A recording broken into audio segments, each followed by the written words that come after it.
광덕산의 그날 아침은 발소리마저 안개에 삼켜질 만큼 축축하고 무거웠습니다.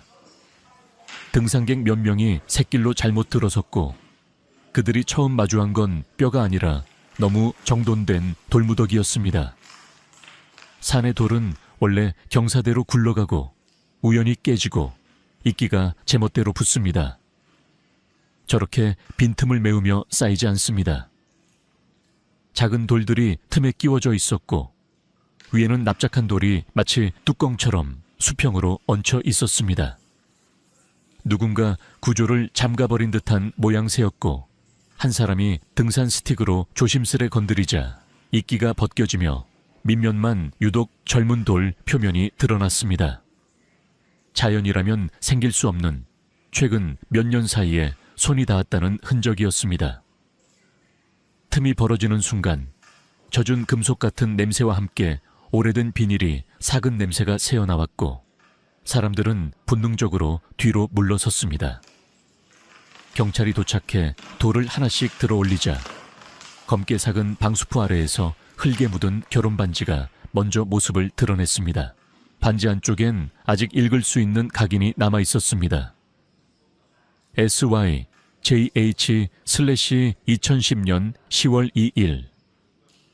형사 한민석은 그 글자를 확인하자마자 2011년에 오래된 기록을 다시 펼쳤습니다. 시댁 제사 가던 며느리 실종. 법의관 서지현은 두개골 뒤쪽에 함몰 골절과 팔의 방어성 골절을 짚으며 말했습니다. 이건 사고가 아니라 맞고 쓰러진 흔적이라고. 2011년엔 스스로 사라졌다는 말로 끝났지만 2016년의 산은 조용히 다른 답을 내놓았습니다. 그리고 그 답은 한 번도 떠나지 않았던 진짜 현장, 어느 부엌과 창고, 그리고 아직도 아무 일 없다는 듯 살아가는 한 가족을 향하고 있었습니다.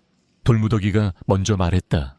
2016년 초여름, 천안의 산은 새벽부터 젖어 있었다.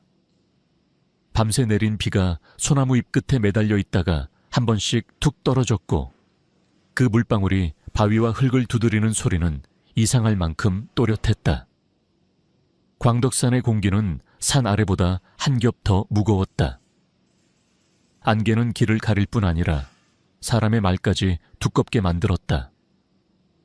등산객 몇 명이 표지판을 놓쳤을 때 그들은 길을 잃었다고 생각했지 어떤 시간이 자신들을 향해 되돌아오고 있다고는 상상하지 못했다. 샛길은 좁았다. 정규 등산로처럼 흙이 다져져 있지 않았고 나뭇가지들이 어깨에 걸렸다. 누군가 여긴 아닌 것 같은데 하고 말했다가 앞쪽에서 멈춰선 사람이 손을 들어 조용히 하라는 듯 흔들었다.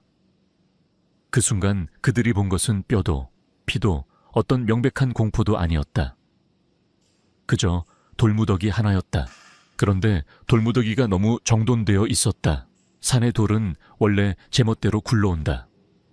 비가 오면 흙이 무너지고 얼었다 녹았다를 반복하며 틈이 벌어지고 경사면을 따라 작은 돌들이 아래로 흘러내린다.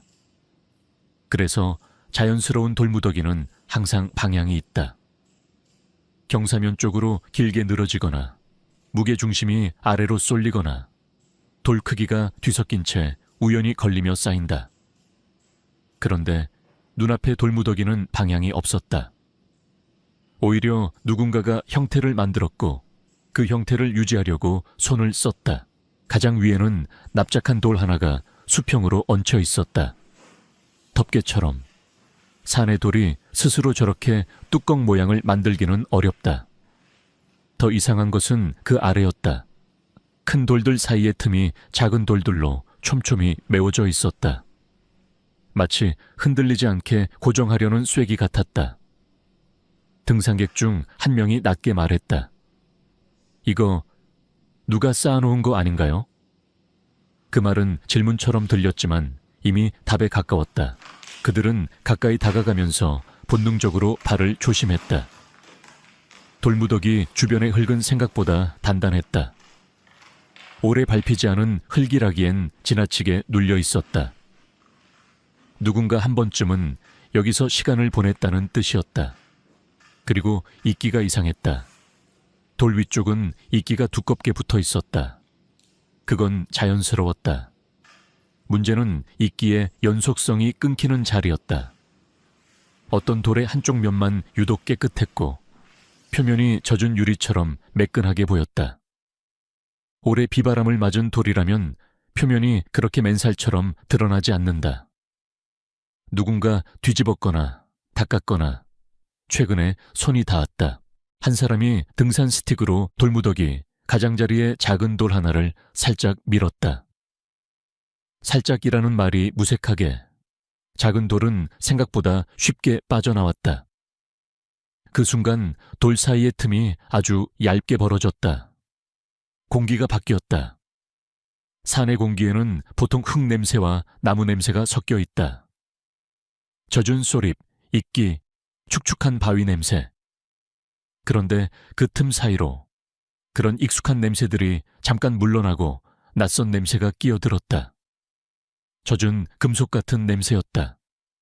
오래된 비닐이 사가나는 냄새도 섞여 있었다. 한 사람의 목젖이 크게 움직였다. 이거 위험한 거 아니야?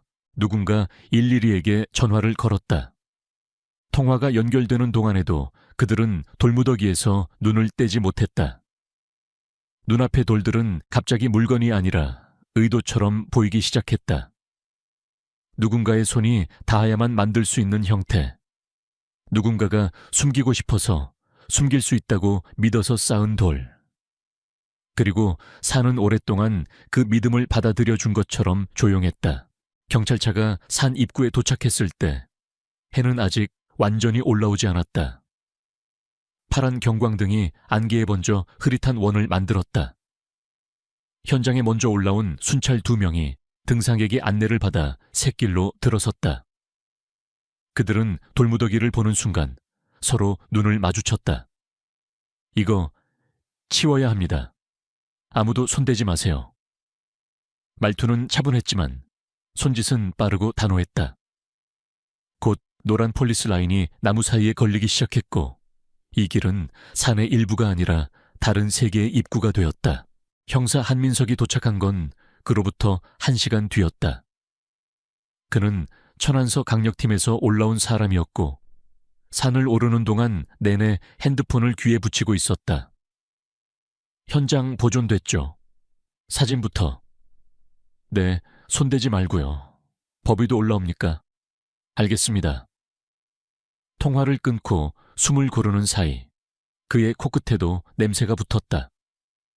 흙과 나무 사이에 끼어든 오래된 비닐의 냄새. 냄새는 증거가 되기 전에 기억이 된다. 그는 그런 냄새를 몇 번 맡아본 적이 있었다. 돌무더기 앞에서 한민석은 먼저 모양을 봤다. 그는 곧장 손전등을 꺼내 돌의 표면을 비췄다. 이끼가 자란 방향, 돌의 면이 다른 정도, 작은 돌들이 끼워진 방식. 산은 항상 무작위로 보이지만 무작위에도 규칙은 있다. 반대로 사람이 만든 것은 자연스럽게 보이려 해도 어딘가에서 규칙이 너무 드러난다. 이 돌무더기는 그랬다. 규칙이 있었다. 덮개가 있고 쐐기가 있고 중심이 무너지지 않게 계산한 흔적이 있었다. 자연 붕괴 가능성은 낮네요. 옆에서 과학수사 요원이 조심스럽게 말했다. 한민석은 고개를 끄덕였다. 누가 쌓았다고 보는 게 맞겠죠. 그리고 그는 이끼가 끊기는 면을 손전등으로 다시 비췄다. 여기 표면이 너무 새 것 같아요. 요원이 가까이 와서 봤다. 최근에 뒤집혔거나 움직였을 가능성이 있습니다. 이끼 성장 상태로 보면 최소 수년은 됐고 완전히 오래된 건 아닌데요. 수년이라는 단어가 산 공기 속에서 이상하게 무겁게 떨어졌다. 수년. 그 시간 동안 누군가가 사라지고 누군가가 기다리고 누군가가 아무 일도 없었던 것처럼 살았을 시간. 현장 통제 후 돌무더기 해체는 법의학팀과 함께 진행됐다. 규정대로였다. 사진을 찍고 위치를 기록하고 위에서부터 하나씩 들어올렸다. 돌은 말이 없었지만 돌이 놓인 순서는 말처럼 정보를 남긴다. 가장 위에 덮개 돌을 들어 올리는 순간 안쪽의 공기가 한번 크게 새어나왔다. 그리고 검은색 방수포에 한 귀퉁이가 보였다. 비에 젖은 비닐은 이미 형태를 잃고 있었지만 여전히 감싸고 있었다. 감싸는 것은 숨기려는 행동이다. 누군가가 숨겼다는 뜻이다. 방수포를 완전히 걷기 전 과학수사 요원이 멈췄다. 여기 금속입니다. 그는 핀셋으로 흙 속에서 작은 원형 물체를 조심스럽게 들어 올렸다. 진흙이 묻은 결혼 반지였다. 반지의 바깥면은 흐릿했지만 안쪽은 이상하게 보존이 되어 있었다. 한민석은 장갑 낀 손으로 반지를 받아들고 손전등을 비췄다. 아주 작은 각인이 보였다. SYJH 니센주 주 제로니. 글자는 짧았는데 한민석의 숨은 길어졌다. 이니셜은 흔하다. 결혼 반지도 흔하다. 그런데 산속 돌무더기 아래에서 나온 결혼 반지는 흔하지 않다. 그는 반지를 증거 봉투로 넘기며 눈을 감았다 떴다. 머릿속에 어떤 목록이 자동으로 열렸다. 2011년 천안, 실종, 며느리, 제사. 오래된 사건들은 경찰서 어디에나 있다. 파일로, 박스로, 사람들의 말끝으로. 그런데 어떤 사건은 이상하게 기억에 달라붙는다. 이유는 대개 해결되지 않았기 때문이다. 법의학 올라오면 바로 확인 들어가죠. 한민석이 말했다. 신원 추정 가능하면 바로 과거 실종자 대조 돌릴 겁니다. 그의 목소리는 차분했지만 머릿속은 이미 2011년으로 뛰어가 있었다. 1시간 뒤 법의관 서지현이 도착했다. 그녀는 산길에서도 흔들리지 않는 사람처럼 보였다. 흰 장갑을 끼고 방수포 아래를 조심스럽게 들여다본 뒤 짧게 숨을 들이켰다. 상당 기간 경과한 유골입니다.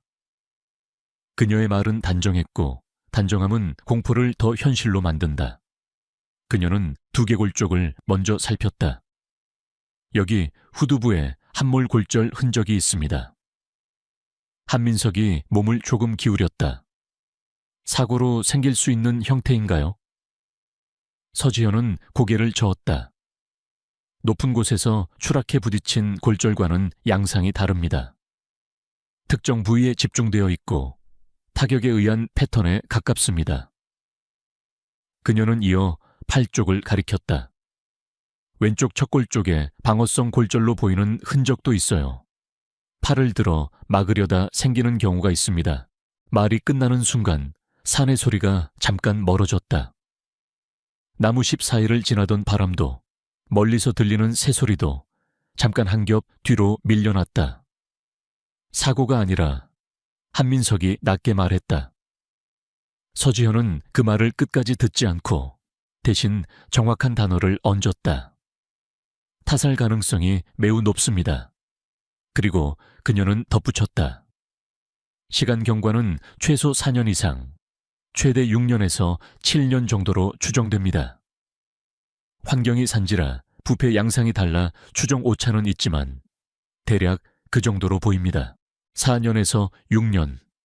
한민석의 머릿속에서 숫자가 계산처럼 맞춰졌다. 2016에서 5년 전은 2011이었다. 정확히 누군가가 사라졌다고 기록된 그 해. 반지 각인과 연관이 있을 수 있겠네요. 서지현이 말했다. 한민석은 반지 봉투를 한 번 더 바라봤다. SY. 그는 아직 이름을 모르지만 이미 사람의 얼굴이 떠오르는 듯했다. 산속에서 발견된 것은 유골만이 아니라 어떤 시간의 문이었다. 그날 오전 한민석은 경찰서로 돌아오자마자 지하 기록 보관실로 내려갔다. 습기와 종이 냄새가 섞인 공간, 제습기 소리, 갈색 박스들. 그는 손전등을 켜고 2011이라고 적힌 구역을 찾았다. 실종이라고 적힌 폴더들은 늘 비슷한 제목을 달고 있었지만 그 안의 얼굴은 언제나 달랐다. 천안, 며느리, 제사. 손이 멈춘 폴더 하나가 있었다. 2011년 9월. 시댁 제사 가던 며느리 실종. 한민석은 폴더를 꺼내 책상 위에 놓고 조심스럽게 펼쳤다. 피해자 인적사항, 당시 신고 내용, 수색범위, 목격자 진술, 그리고 한 장의 사진. 사진 속 여자는 카메라를 똑바로 보며 웃고 있었다. 억지로 웃는 얼굴이 아니라 다음이 있다고 믿는 얼굴이었다. 한민석은 사진 아래의 이름을 읽었다. 한서연. 그리고 남편란에 적힌 이름을 봤다. 최준호. 그는 반지 봉투를 꺼내 각인을 다시 확인했다. SY-JH 이니셜이 맞아 떨어졌다. 한민석은 숨을 길게 내쉬었다. 해결되지 않은 사건들이 남기는 감정은 분노보다 피로에 가깝다. 너무 오래 기다리면 슬픔도 방향을 잃는다. 그런데 사는 방향을 잃지 않았다. 사는 돌을 품고 있다가 다시 돌을 놓아주었다. 누군가가 쌓은 돌무더기가, 누군가가 숨긴 시간을 이제는 숨길 수 없게 만들었다. 한민석은 폴더의 첫 페이지에 적힌 당시 메모를 읽었다. 남편 진술, 마지막으로 본 시간 불명확, 시어머니 진술, 며느리 자의로 외출, 가족 내부 마찰 가능성. 글씨는 건조했지만 건조함은 때로 거짓말을 돕는다. 그는 사진을 다시 보고 손끝으로 종이를 눌렀다. 종이의 차가움이 손끝에 남았다. 밖에서는 낮이 시작되고 있었다. 사람들은 출근하고 장을 보고 버스를 타고 평소처럼 하루를 시작하고 있을 것이다. 그러나 한민석의 하루는 이미 2011년의 오후로 되돌아가 있었다. 그때 그의 책상 위에서 폴더가 한 장 넘겨지며 사각 소리를 냈다. 그 소리는 이상하게도 산에서 돌 하나를 들어 올릴 때 들렸던 마찰음과 닮아 있었다. 한민석은 문득 생각했다. 돌무더기는 산이 만든 게 아니었다. 누군가가 만들었다. 그리고 누군가가 만들었다는 것은 누군가가 그날 그 시간, 그 길을 알고 있었다는 뜻이다. 그는 조용히 혼잣말처럼 말했다. 제사 가던 길에 왜 산으로 갔지? 그리고 폴더 속 다음 페이지에는 사건 당일의 메모가 짧게 적혀 있었다.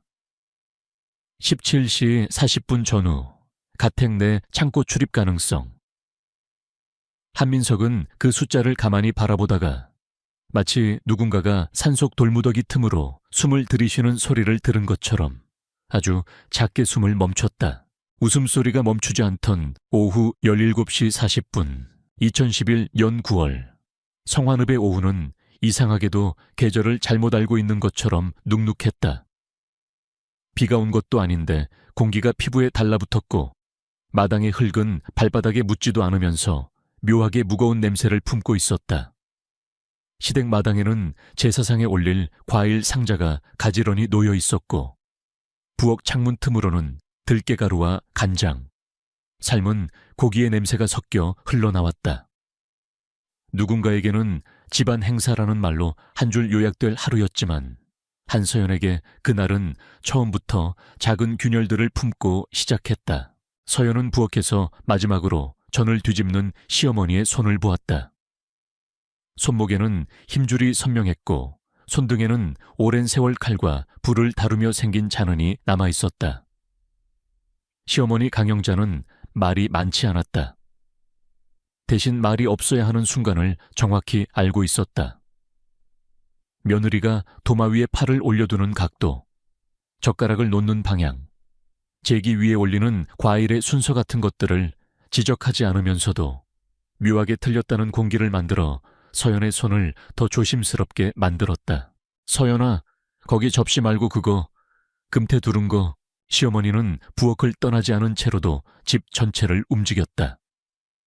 서연은 네 하고 대답하며 금태 접시를 찾았고 접시를 꺼내는 동안 눈앞에 찬장 안쪽이 잠깐 열렸다. 찬장 깊숙한 곳에 종이 뭉치가 끼워져 있었다. 서연은 그냥 지나치려다 그 종이 위에 적힌 굵은 숫자들을 보고 손이 멈췄다. 숫자는 부엌의 냄새와 어울리지 않았다. 제사상과 숫자는 어울리지 않는 조합이었다. 그런데 숫자는 거기 있었다. 마치 그 집의 비밀이 제사상 아래에서 숨을 쉬고 있는 것처럼 서연이 손을 뻗어 종이를 완전히 꺼내기 전에 거실 쪽에서 갑자기 웃음소리가 터졌다. 텔레비전이었다. 주말 예능 프로그램이 재방송인지 생방송인지 알 수 없는 속도로 진행되고 있었고, 진행자가 과장된 표정으로 말끝을 올리며 농담을 던지자 객석에서 와 하는 박수와 웃음이 파도처럼 밀려왔다. 웃음은 따뜻해야 할 것 같지만 그 집 거실의 웃음은 묘하게 차가웠다. 웃음이 있다는 사실이 오히려 서연을 더 외롭게 만들었다. 누군가는 웃고 있고, 누군가는 숨을 고르고 있고, 누군가는 손끝으로 종이를 더듬고 있었다. 거실에는 최준호가 앉아 있었다. 그는 리모컨을 손에 쥔 채 화면을 보고 있었지만 눈이 화면을 보는지 자기 생각을 보는지 분간하기 어려웠다. 방바닥에는 제사 준비로 옮겨놓은 상들이 벽 쪽에 세워져 있었고, 거실 한쪽에는 물티슈와 종이컵, 장갑이 무심하게 쌓여 있었다. 준호는 그 물건들을 보며 잠깐 미간을 좁혔다. 집안 행사가 있다는 현실이 그를 자꾸 아들로 끌어당겼고, 서연은 그 현실 속에서 며느리로만 존재하는 것 같았다. 서연이 부엌에서 나오자 준호는 화면을 보면서도 말했다. 힘들지? 조금만 참자. 금방 끝나. 그 말은 위로처럼 들렸지만 서연에게는 항상 조용히 하자로 번역되는 문장이었다. 서연은 고개를 끄덕였고 그 순간 시어머니가 가스레인지 불을 줄이며 말했다. 준호야, 너는 거실 정리 좀 해. 손님들 오기 전에. 손님이라는 단어는 친척을 의미하기도 했지만 서연의 귀에는 다른 의미로 들렸다. 오늘 이 집에 들어오는 사람이 친척만은 아닐 거라는 예감.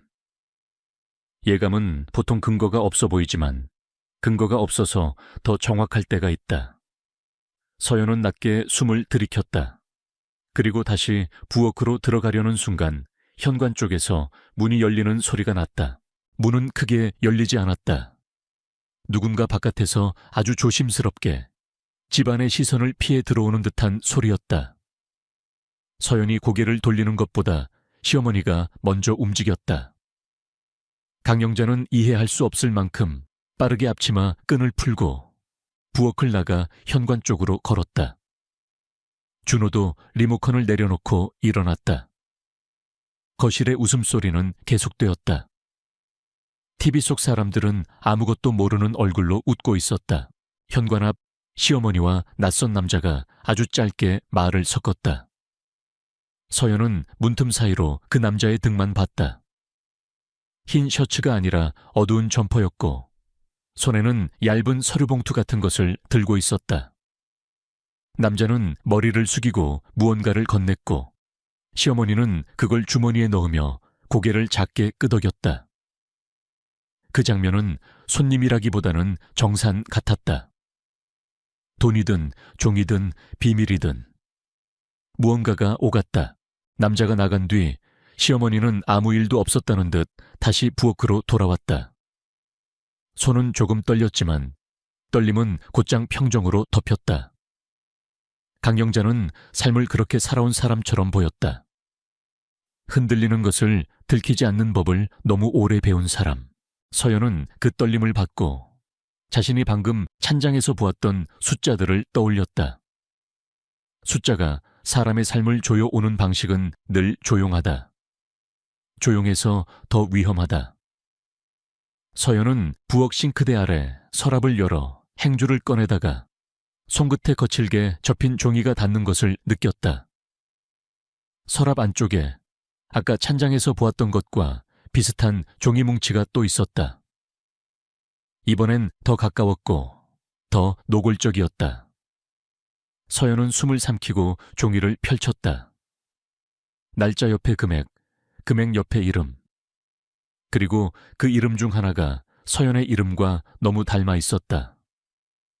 한서연이라고 또렷하게 쓰인 것이 아니라 줄여 쓴 이니셜과 주민번호 일부 같은 것들이었지만 그것이 오히려 확실했다. 이름을 숨길 때 사람은 일부만 남긴다. 일부만 남겨도 당사자는 알아보기 때문이다. 서연은 손이 차가워지는 걸 느꼈다. 그리고 휴대폰을 꺼냈다. 2011년의 스마트폰은 지금처럼 빠르고 똑똑하지 않았지만 사진 한 장은 찍을 수 있었다. 서연은 화면 밝기를 낮추고 소리가 나지 않게 설정을 확인한 뒤 종이 뭉치를 몇 장 찍었다. 그 순간 거실에서 또 한 번 웃음이 터졌다. 박수, 환호, 진행자의 "아, 이거 진짜" 같은 과장된 목소리.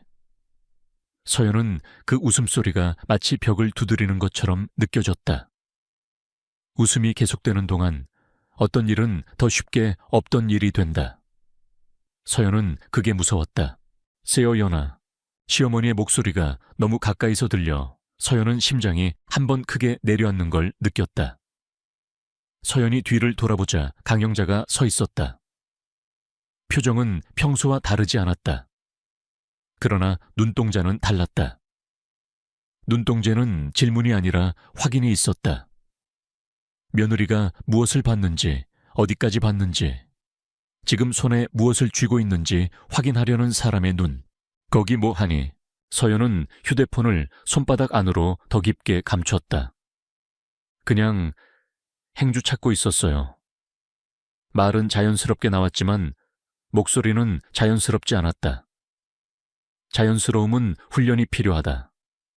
서연은 훈련된 사람이 아니었다. 강영자는 잠깐 서연의 손을, 정확히는 손이 감추고 있는 무언가를 바라보다가 고개를 돌렸다. 그리고 너무 평범하게 말했다. 뒤창고에서 제수용 상자 하나만 가져오너라. 곶감 넣어둔 검은 상자. 거기 제기 닦는 천도같이. 서연은 그 말을 듣는 순간 몸이 먼저 반응했다. 뒤창고, 검은 상자, 천. 평범한 단어들이 갑자기 서로를 끌어당기며 하나의 문장을 만들었다. 들어가라는 말, 닫히는 문, 소리가 멀어지는 공간. 서연은 시어머니를 바라봤다. 강영자의 얼굴은 여전히 어머니의 얼굴이었다. 집안을 지키는 사람의 얼굴, 제사 준비를 완벽하게 해내는 사람의 얼굴. 그런 얼굴로 사람은 가장 비상한 일을 시킨다. 그래서 더 무섭다. 서연이 잠시 망설이자 시어머니는 덧붙였다. 빨리, 손님 오기 전에. 손님. 아까 현관에 섰던 남자가 떠올랐다. 서연은 고개를 끄덕였다. 네. 그 말과 함께 거실에서 웃음이 또 한 번 폭발했다. TV 속 사람들은 한 사람이 넘어지는 슬랩스틱을 보고 웃고 있었다. 넘어지는 사람, 웃는 사람, 그리고 지금 서연이 걸어가는 방향. 그 세 가지가 이상하게도 한 프레임 안에 겹쳐졌다. 서연은 거실을 지나 뒤쪽으로 걸었다. 준호는 소파에서 일어나지도 않은 채 리모컨을 만지작거리며 화면을 보고 있었다. 그는 서연을 잠깐 쳐다봤다가 시선을 돌렸다. 서연은 그 시선이 미안하다가 아니라 조용히 해라에 더 가까운 것임을 알아챘다. 준호는 입술을 움직여 무언가를 말하려다가 결국 아무 말도 하지 않았다. 말이 없는 사람은 죄가 없는 게 아니라 죄를 만들기 좋은 사람일 때가 있다. 뒤쪽 문을 열자 공기가 확 달라졌다. 창고는 집안의 따뜻한 기운과 단절된 공간이었다. 시멘트 바닥은 차가웠고 습기가 바닥에서부터 올라왔다. 박스들이 쌓여 있었고 벽에는 오래된 테이프 자국과 먼지에 눌린 손자국들이 겹겹이 남아 있었다. 창고 안쪽에는 작은 형광등 하나가 흔들리며 깜빡였다. 서연은 그 형광등 소리가 유난히 크게 들렸다. 삐, 삐, 그리고 멀리 거실에서 여전히 이어지는 웃음소리.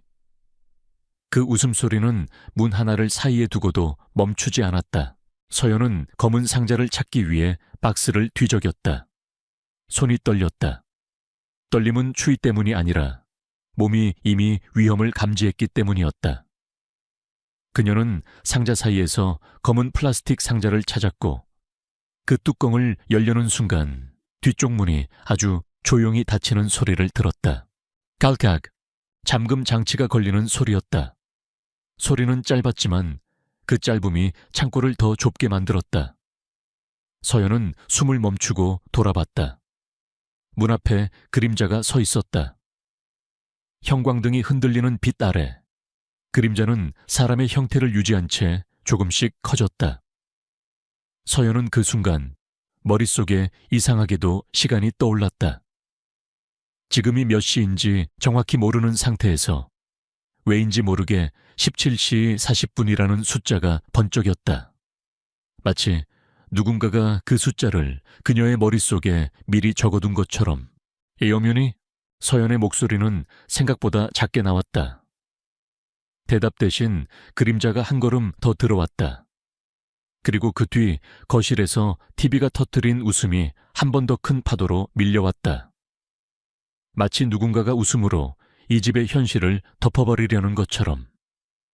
서연은 본능적으로 휴대폰을 쥔 손을 뒤로 감췄다. 사진을 찍은 건 단서가 될 수 있지만 지금 이 순간엔 표적이 될 수도 있었다. 세어연아, 시어머니의 목소리였다. 부드럽지 않았다. 그러나 소리를 높이지도 않았다. 소리를 높이지 않는 사람의 분노는 대개 계획과 닿아 있다.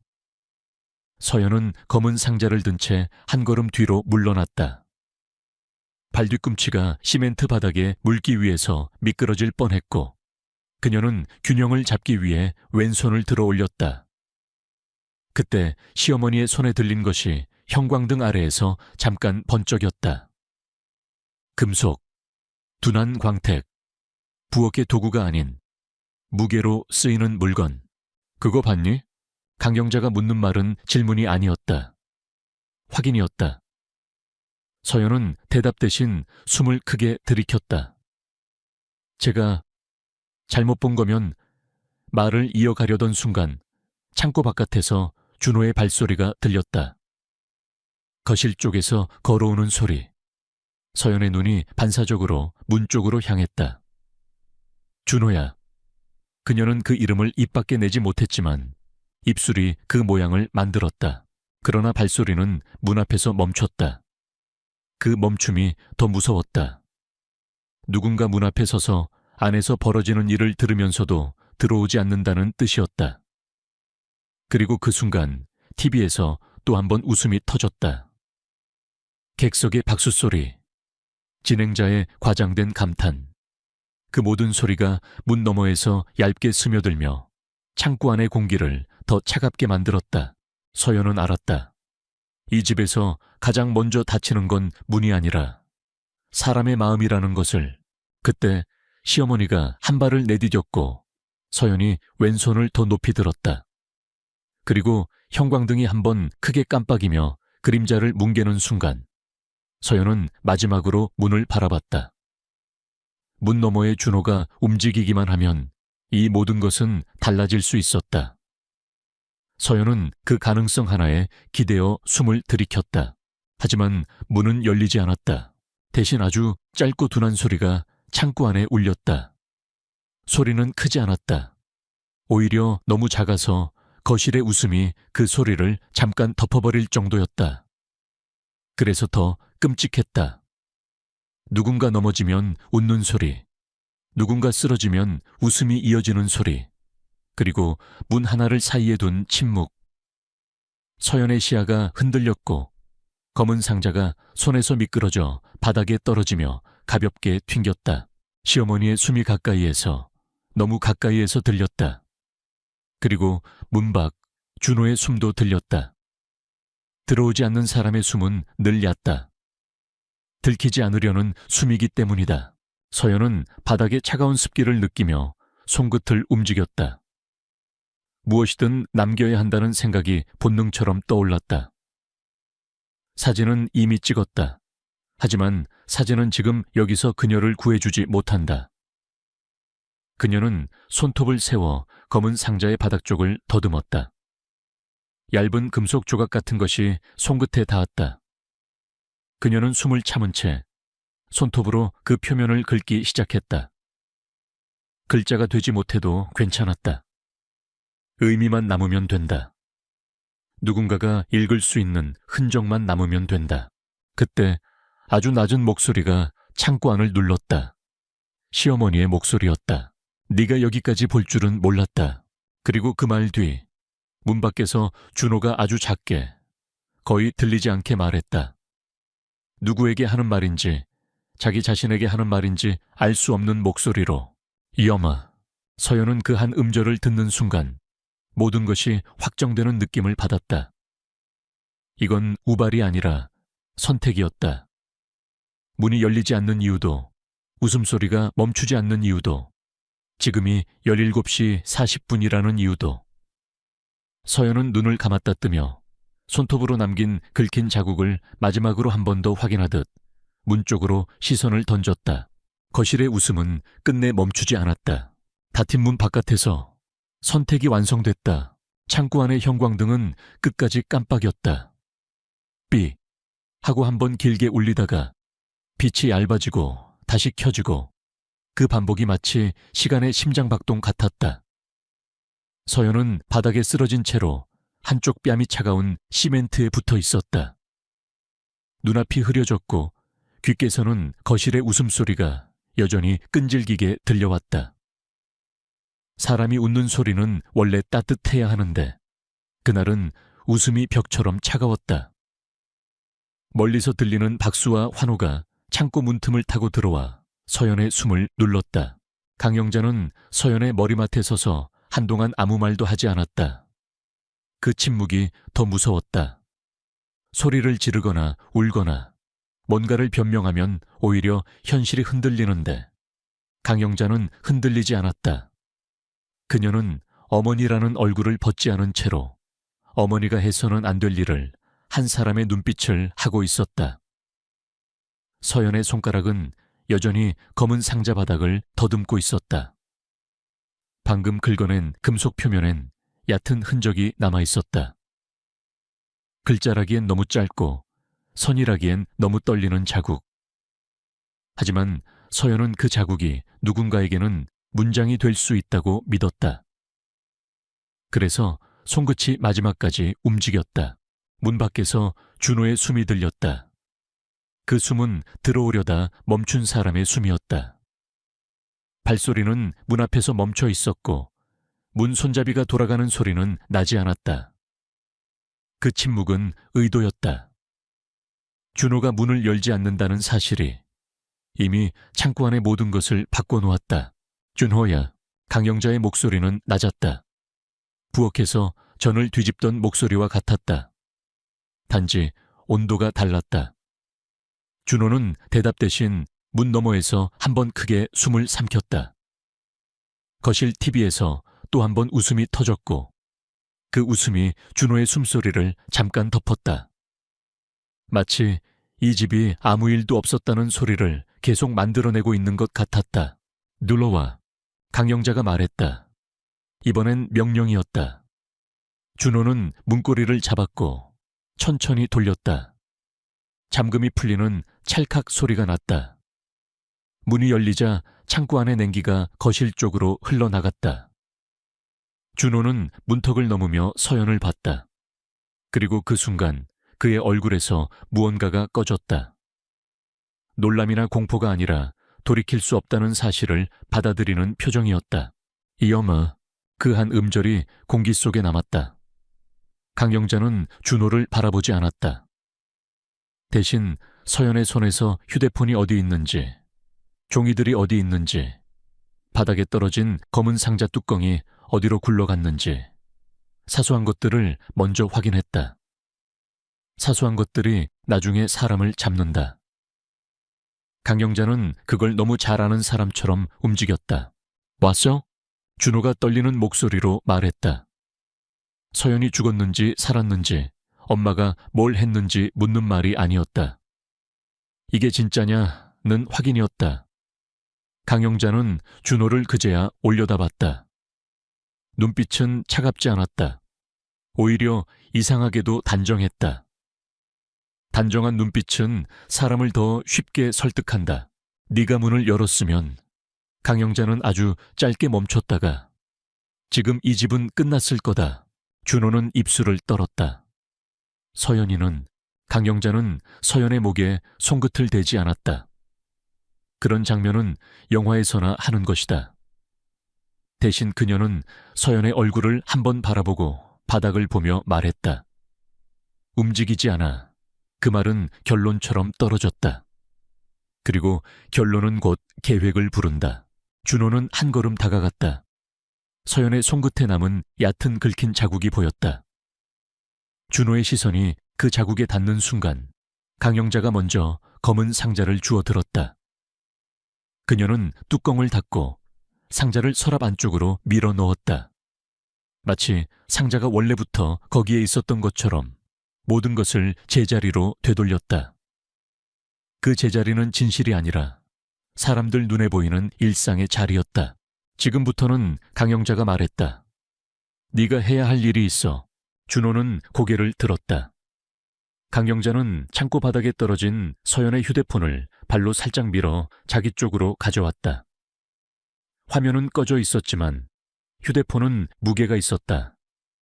사람의 생활이 들어있는 물건이라서. 강영자는 화면을 켜려다 말고 다시 껐다. 그리고 준호에게 던졌다. 들고 있어. 준호는 휴대폰을 받으며 손이 더 떨리는 걸 느꼈다. 그는 그 안에 서연이 찍어둔 사진이 들어있을 가능성을 떠올렸다. 찬장 안종이 뭉치, 서랍 속 숫자들, 그리고 이름들. 그게 오늘의 시작이었다. 그리고 지금의 끝이었다. 준호는 입을 열었다 닫았다. 말을 하면 이 집의 벽이 무너질 것 같았다. 거실 TV에서는 계속 웃었다. 누군가가 물을 뒤집어쓰고 넘어지자 객석이 터졌다. 준호는 문틈 사이로 거실을 보았다. 소파 위, 리모컨, 다 마신 종이컵, 접시 위에 남은 귤 껍질. 그 모든 것들이 너무 평범해서 창고 안의 일이 더 비현실처럼 느껴졌다. 사람은 비현실을 견디기 위해 더 평범한 것에 매달린다. 준호도 그랬다. 그래서 그는 입을 다물었다. 강영자는 준호에게 말했다. 너 거실로 나가. 텔레비전 계속 켜놔. 와요? 웃음이 들리면 강영자는 잠깐 멈추고 부엌 쪽을 바라봤다. 이 집은 평소처럼 들려. 평소처럼 들리면 평소처럼 기억돼. 그녀는 말끝을 낮췄다. 사람들은 보고 싶은 대로 기억한다. 준호는 그 말이 이상하게도 너무 논리적이라서 더 무서웠다. 강영자는 논리로 사람을 죽이고 논리로 사건을 덮을 사람처럼 보였다. 준호는 거실로 나가 TV 소리를 조금 키웠다. 볼륨이 올라가자 웃음이 더 커졌고 그 웃음은 창고 쪽을 더 완벽하게 감췄다. 준호는 리모컨을 내려놓고 소파에 앉았다. 화면을 보는 척했지만 그는 화면을 보지 못했다. 그의 시야에는 계속 문이 있었다. 닫힌 문, 자기가 열지 않은 문, 자기가 열지 않음으로써 완성된 선택. 한동안 집안은 묘하게 정상처럼 흘렀다. 부엌에서는 시어머니가 잠깐씩 물을 틀어 손을 씻는 소리가 났고 그 소리 사이로 냄비 뚜껑을 닫는 소리, 걸레를 짜는 소리, 비닐 장갑을 끼는 소리가 들려왔다. 준호는 그 소리들이 너무 익숙해서 지금이 제사 준비 날이라는 사실을 잠깐 잊을 뻔했다. 그런데 잊을 수 없었다. 문 하나 뒤에서 사람 하나가 사라지고 있었기 때문이다. 강영자가 거실로 나왔을 때 그녀의 앞치마는 다시 매여 있었다. 손에는 큰 검은 비닐봉지가 들려 있었고 그 봉지 안에는 무엇이든 담을 수 있을 만큼 단단한 소리가 났다. 강영자는 준호를 내려다보며 말했다. 차키. 준호는 말없이 차 키를 꺼내주었다. 손이 느리게 움직였다. 강영자는 키를 받아들고 준호의 어깨에 손을 올렸다. 그 손길이 이상하게도 위로처럼 느껴질 뻔해서 준호는 소름이 돋았다. 강영자는 위로하는 목소리로, 그러나 정확히 협박하는 말투로 말했다. 네가 내 아들이니까, 네가 이 집을 지켜야 하니까. 준호는 고개를 들지 못했다. 지킨다는 말은 좋은 말인데 그날의 지킴은 사람 하나를 버리는 일이었다. 하지만 준호는 이미 선택을 했고, 선택을 한 사람은 그 선택에 맞는 이유를 찾아야만 한다. 이유를 찾지 못하면 사람은 무너진다. 준호는 무너지고 싶지 않았다. 아니, 무너질 수 없었다. 그 집은 준호의 전부였다. 집, 부모, 체면, 빚, 그리고 아들이라는 자리. 그 자리에서 떨어지면 그는 아무것도 아니었다. 해가 완전히 저물고 제사 음식을 담아놓은 상들이 거실 한쪽에 세워졌을 때 강영자는 마침내 준호를 창고로 불렀다. 준호는 문 앞에서 한 번 멈췄다. 낮에 그 문을 열지 않았던 자신이 떠올랐다. 그러나 이번엔 열어야 했다. 문을 열지 않는 것은 방관이었고 문을 여는 것은 공범이 되는 일이었다. 준호는 그 차이를 알고 있었다. 그래서 문고리를 잡는 손이 더 떨렸다. 문이 열리자 창고 안의 공기는 낮보다 더 차갑고 더 무거웠다. 형광등은 여전히 깜빡였고 바닥엔 검은 비닐이 깔려 있었다. 강영자는 아무 표정 없이 말했다. 들어. 준호는 들어가서 서연을 봤다.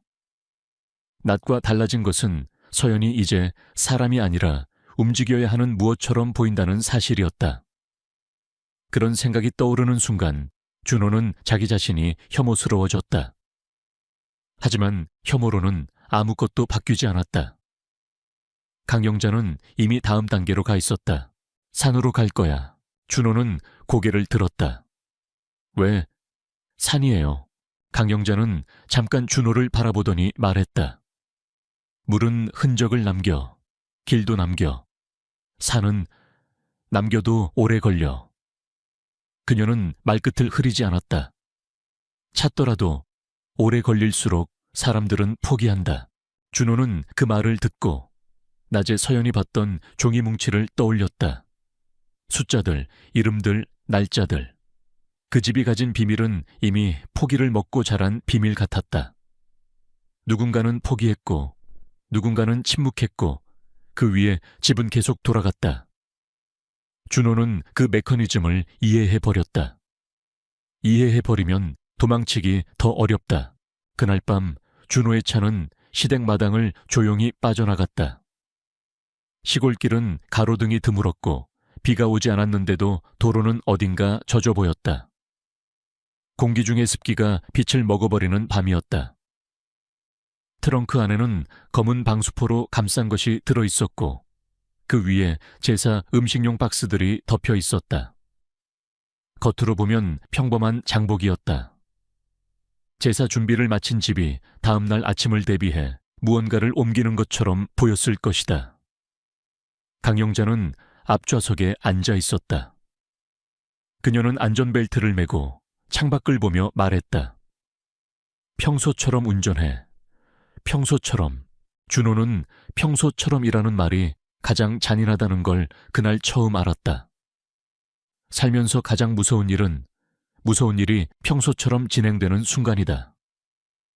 준호는 핸들을 잡고 고개를 끄덕였다.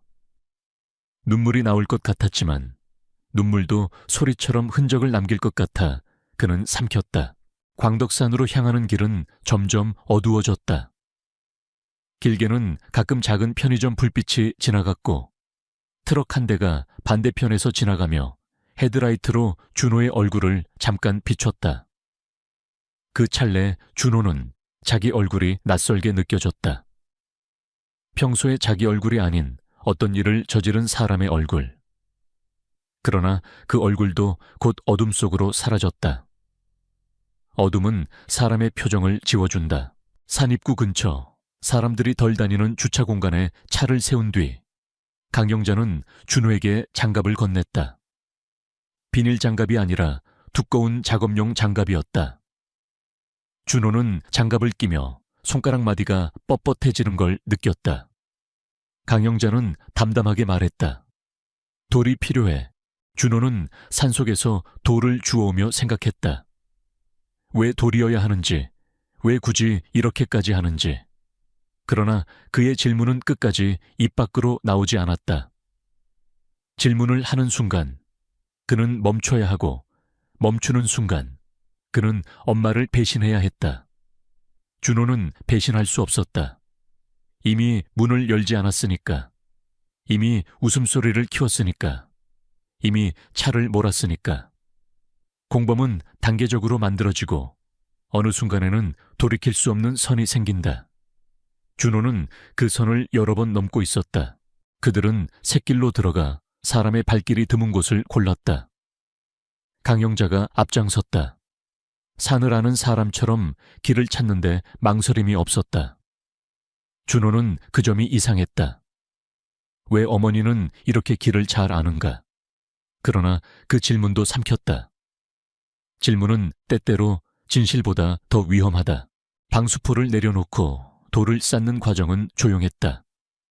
돌은 무겁고 무거운 것은 늘 말을 줄인다. 강영자는 돌을 아무렇게나 쌓지 않았다. 큰 돌을 아래에 놓고 그 사이 틈에 작은 돌을 끼워 넣었다. 흔들리지 않게 만들면 오래 버틴다. 그 위에 납작한 돌을 덮개처럼 올렸다. 마치 뚜껑처럼. 준호는 그 순간 낮에 등산객들이 봤다는 돌무더기의 형태를 상상했다. 누군가가 보면 이상하다고 느낄 만큼 정돈된 형태. 그렇지만 쉽게 무너지지 않을 형태. 강영자가 마지막 돌을 올리며 말했다. 이렇게 하면 자연처럼 보여. 준호는 속으로 생각했다. 아니요, 자연처럼 보이지 않아요. 너무 자연처럼 보이려고 해서 오히려 사람 손 같아요. 하지만 그는 입을 열지 않았다. 입을 여는 순간 그는 이 돌무더기 앞에서 평생을 살아야 할지도 몰랐다. 준호는 침묵했고 침묵은 돌처럼 쌓였다. 돌무더기가 완성되었을 때 산은 아무 소리도 내지 않았다. 바람이 지나가며 나무잎이 흔들리는 소리만 났다. 마치 산이 이 모든 것을 오래전부터 알고 있었다는 듯이. 준호는 두 손을 내려다봤다. 장갑 위에 흙과 이끼 조각이 붙어 있었다. 이끼는 살아있는 것인데 그 살아있는 것이 지금 자신이 한 일을 덮어줄 것이라는 생각이 들자 준호는 속이 울렁거렸다. 차로 돌아오는 길, 강영자는 준호에게 말했다. 내일부터는 그녀는 낫게, 그러나 정확히 말했다. 서연이는 사라진 거다. 울지 마라. 말수도 줄여. 내 얼굴이 증거다. 준호는 고개를 끄덕였다. 목구멍이 타들어가는 것 같았다. 그런데도 그는 운전했다. 평소처럼. 평소처럼이라는 말이 그를 계속 앞으로 밀었다. 집으로 돌아왔을 때 거실 TV는 이미 꺼져 있었다. 웃음소리는 사라졌지만 웃음이 남긴 차가움은 집 안 곳곳에 남아 있었다.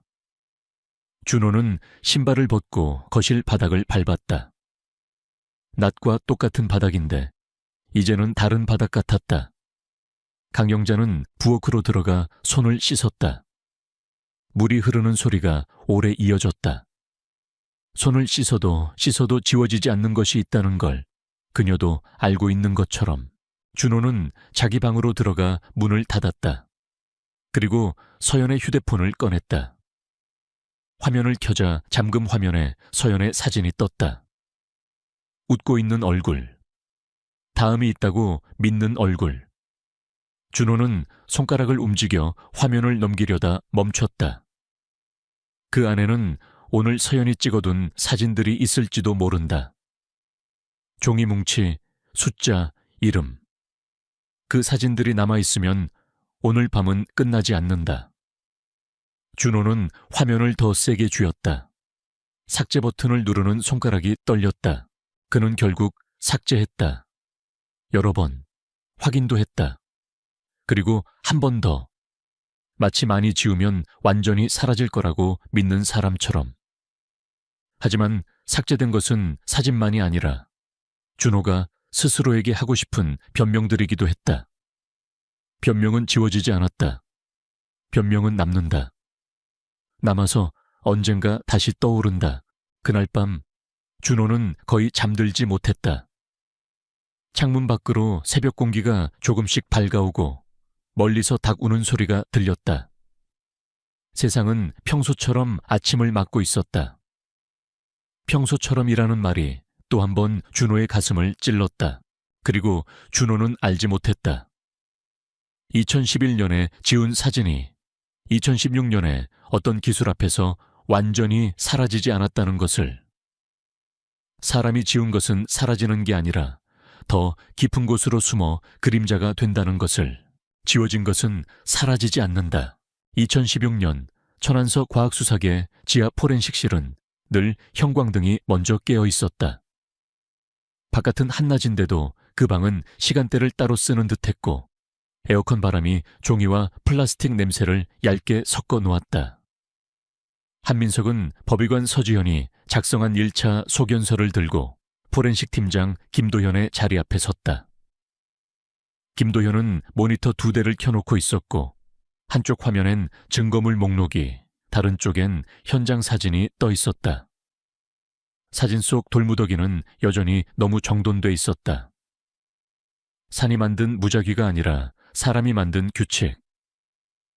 한민석은 그 규칙이 마치 범인의 습관처럼 느껴져서 불쾌했다. 타격흔이 확실해요. 김도현이 먼저 물었다. 한민석은 서류를 책상 위에 놓으며 고개를 끄덕였다. 후두부 함몰골절, 방어성 골절 추정, 그리고 시기, 최소 4년, 최대 6년부터 7년까지. 김도현이 낮게 한숨을 내쉬었다. 그럼 2011년 실종이랑 겹치네요. 한민석은 대답 대신 유리문 너머 부검실 쪽을 잠깐 바라봤다. 서지현은 오전에 유골을 옮겨 검사실로 들였고 CT 촬영까지 진행하겠다고 했다. 산지매장이라는 말은 대중에게는 한 단어로 들리지만 수사팀에게는 수십 개의 질문을 의미했다. 습도, 토양 산도, 이끼 성장, 동물 교란, 햇빛 노출. 자연의 모든 요소가 증거를 지우거나 남기거나 왜곡한다. 그럼에도 불구하고 사람의 의도는 어떤 틈에서든 얼굴을 내민다. 돌무더기처럼. 현장 추가 수색 결과요.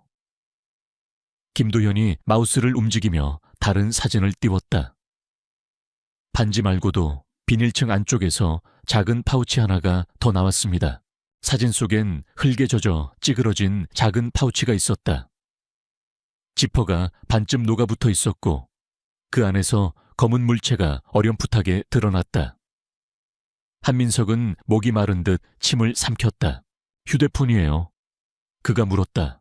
김도현이 고개를 끄덕였다. 맞습니다. 2011년대 기종 같아요. 배터리는 이미 부풀고 기판 부식도 심합니다. 그래도 완전히 죽은 건 아닐 수 있어요. 완전히 죽지 않았다. 그 말이 한민석의 머릿속에서 몇 번 울렸다. 사람도, 사건도, 데이터도. 죽었다고 판단하는 순간부터 수사는 느려지고 느려지는 순간 범인은 더 오래 숨는다. 한민석은 조용히 말했다. 가능한 만큼 살려주세요. 사진이든 문자든 통화든 뭐든. 김도현은 모니터를 돌려 다른 화면을 보여줬다. 다만 기대치는 조절하셔야 합니다. 물에 젖고 흙에 눌리고 시간이 5년이면 저장 장치가 버텼을지.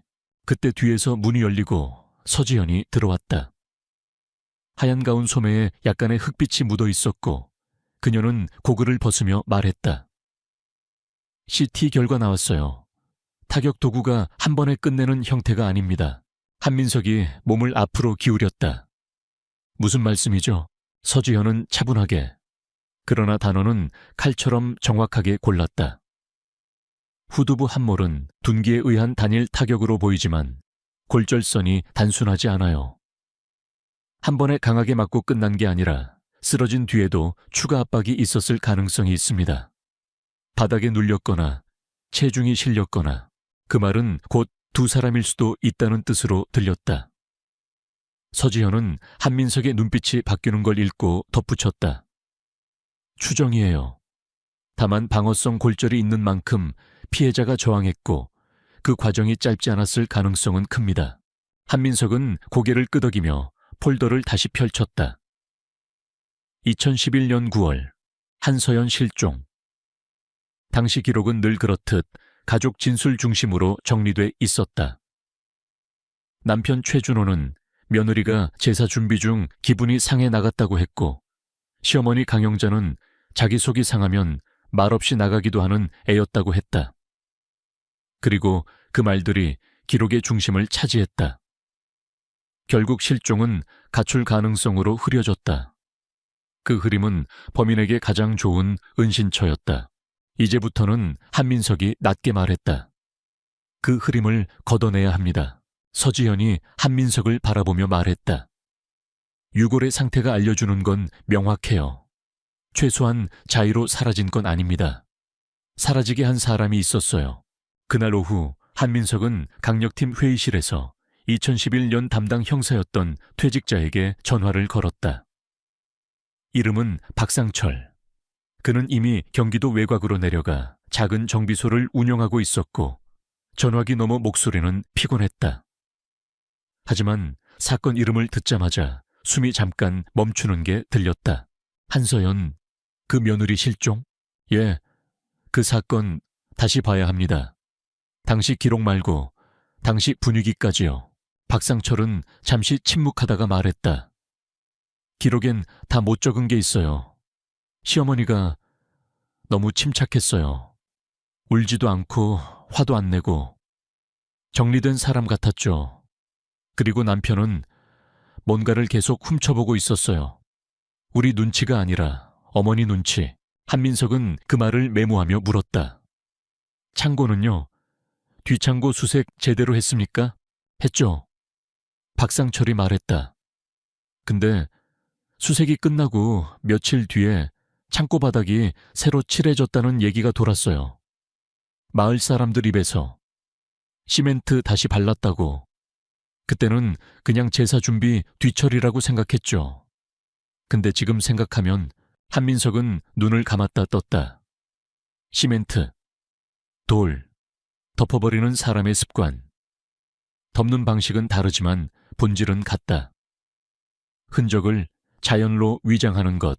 회의실 밖 복도에서 김도현이 한민석을 불렀다. 형사님, 휴대폰. 일단 외관 분리했습니다. 메모리 칩은 살아있을 가능성이 있어요. 부식이 깊긴 한데 칩오프, 칩오픈으로 덤프 떠볼 겁니다. 한민석은 즉시 포렌식실로 내려갔다. 작업대 위에 놓인 기판은 거의 뼈처럼 보였다. 살이 다 녹아버린 기계의 골격. 김도현은 핀셋으로 작은 칩을 들어 올리며 말했다. 여기 엔드. 이게 살아있으면 지웠다고 끝이 아니거든요. 한민석은 그 말을 듣자마자 2011년에 준호가 떠올랐다. 휴대폰 화면을 쥔 채 삭제 버튼을 누르던 손.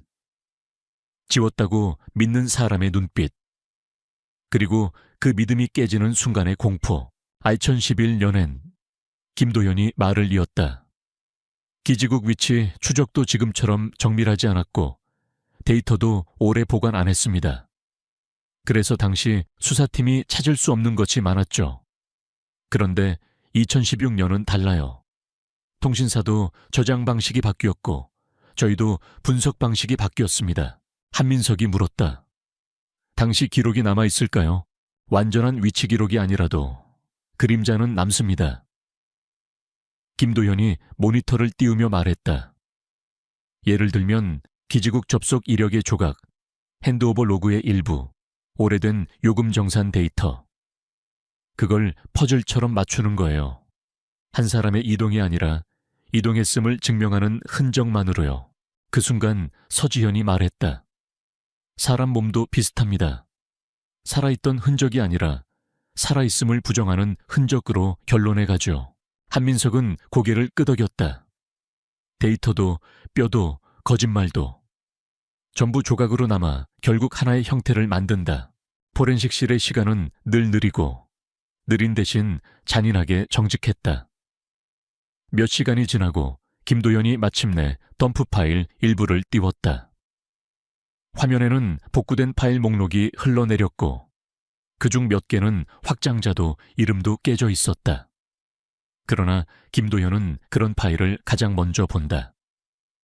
이름이 깨진 건 흔적을 숨기려다 실패한 흔적일 때가 많다. 형사님, 김도연이 낮게 말했다. 썸네일 캐시가 나왔습니다. 사진이요? 완전한 사진은 아니고 미리 보기 조각입니다. 그래도 내용이 보일 수 있어요. 한민석은 모니터 앞으로 다가갔다. 화면에 작은 이미지가 하나 떴다. 해상도는 낮았고 색은 물에 씻긴 것처럼 바랬지만 형태는 분명했다. 종이 뭉치였다. 숫자가 빼곡한 종이. 그리고 종이 한쪽 끝에 익숙한 글씨체가 있었다. 강영자. 이름이 아니라 그녀가 늘 쓰는 단어들. 대신, 이자, 기한, 표시. 그 단어들은 제사상의 단어가 아니었다. 장부의 단어였다. 한민석의 숨이 짧아졌다. 서연이 찍어둔 거군요. 김도연이 고개를 끄덕였다. 그리고 한 장 더 있습니다. 두 번째 이미지가 떴다. 이번엔 창고로 보이는 공간. 시멘트 바닥, 박스들. 그리고 바닥 가까이에 떨어진 검은 상자. 사진은 흔들려 있었고 프레임 한쪽이 어둡게 가려져 있었다. 그러나 그 어둠 속에서 손 하나가 보였다. 작업용 장갑을 낀 손. 그리고 그 손목에 얇은 팔찌 같은 것이 보였다. 한민석은 그 팔찌를 보는 순간 머릿속에서 어떤 기억이 번쩍했다. 2011년 기록 사진 속 시어머니 강영자의 손목. 제사 준비 사진에서 그녀는 늘 같은 금색 팔찌를 하고 있었다. 작고 얇고 눈에 띄지 않게. 그러나 반복되는 것은 결국 증거가 된다. 이건 한민석이 말을 잇지 못하자 서지현이 대신 낮게 말했다.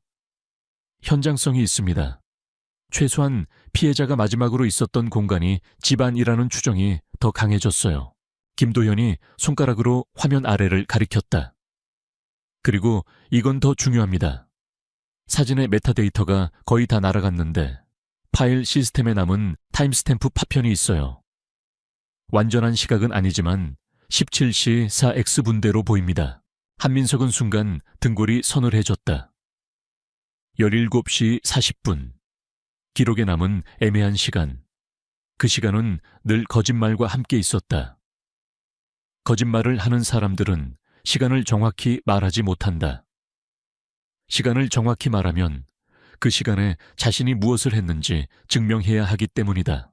통신사 자료는 제가 요청 넣겠습니다. 한민석이 말했다. 남편 최준호, 시어머니 강영자, 그리고 피해자 한서연. 그날 기지국 접속 흔적이라도. 김도연이 고개를 끄덕였다. 2011년이라 보관이 애매할 수 있어요. 그래도 시도는 해볼 가치 있습니다. 그리고 하나 더, 그가 또 다른 파일을 열었다. 이번에는 텍스트 조각처럼 보이는 데이터가 화면에 떴다. 깨진 문자들이 섞여 있었지만 몇 글자는 또렷했다.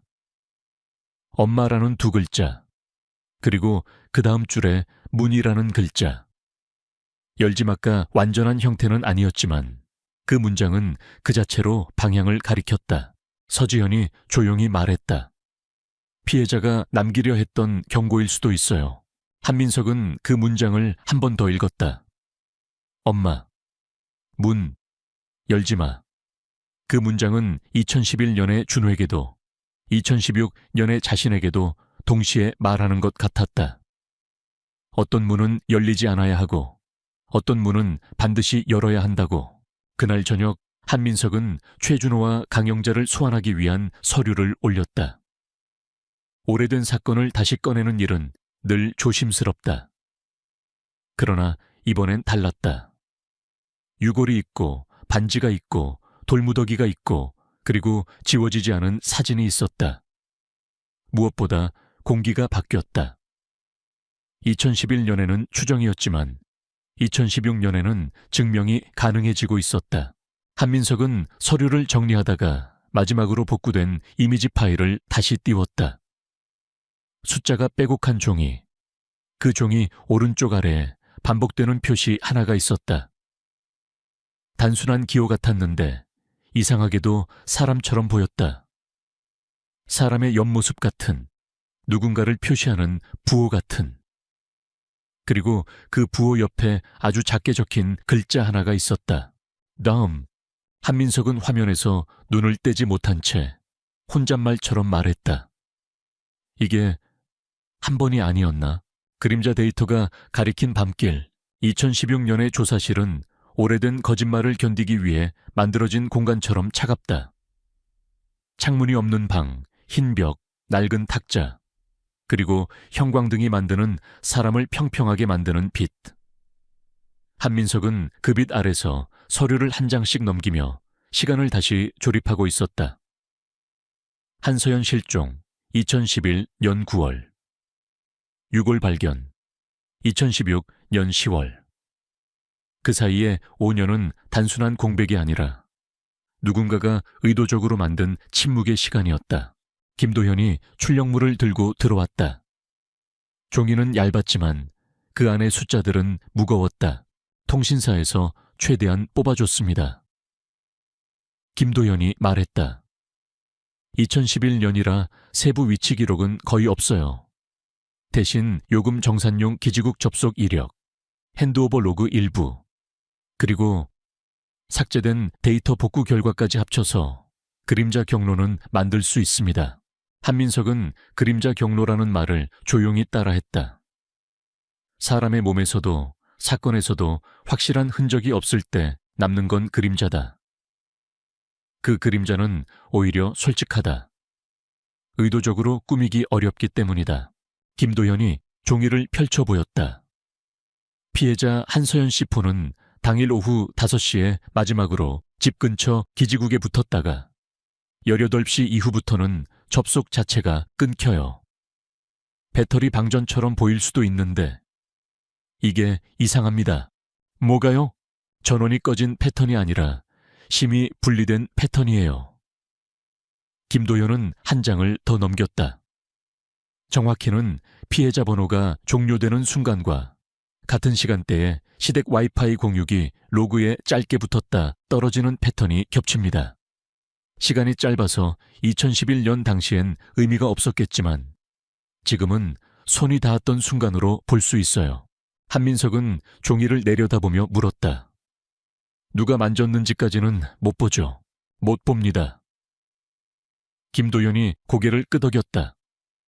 그래서 다음은 남편 최준호 씨와 시어머니 강영자 씨의 그림자예요. 그는 마지막 페이지를 펼쳤다.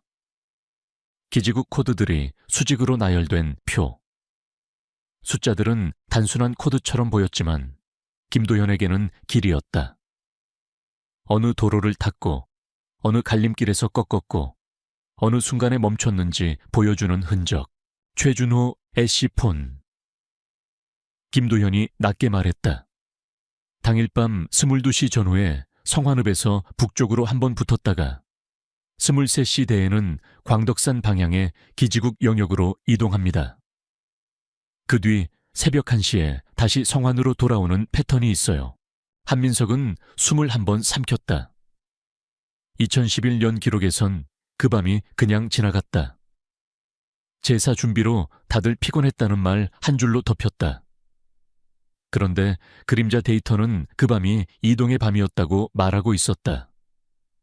그리고 그 이동이 산으로 향했다는 사실은 우연이 되기 어렵다. 강영자 씨는요? 김도현이 고개를 저었다. 강영자 씨는 당일 밤 21시 이후로 휴대폰이 아예 꺼져 있어요. 꺼짐이 아니라 끊김에 가깝습니다. 그 시절 어르신들이 폰을 꺼두는 경우도 많긴 한데 문제는 이겁니다. 그가 다른 출력물을 꺼냈다. 같은 날, 같은 시간대에 미확인 선불폰 하나가 성완읍에서 광덕산 방향으로 붙었다가 돌아오는 그림자가 있어요. 가입자 정보는 없고 2011년이라 데이터도 희미한데 패턴이 너무 최준호 씨 폰과 닮았습니다. 거의 같이 움직여요.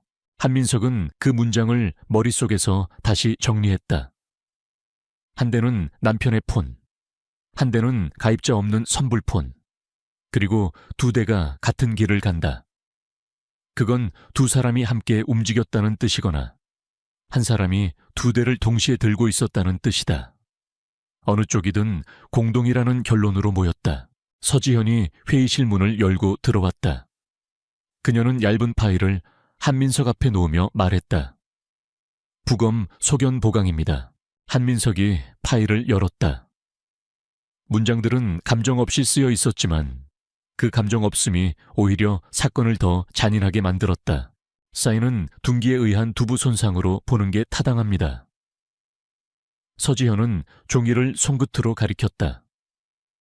후두부 함몰골절이 중심이고 방어성 손상 가능성이 있는 상지 골절이 관찰되어 추가로 흉곽에 광범위한 압박 흔적이 추정됩니다.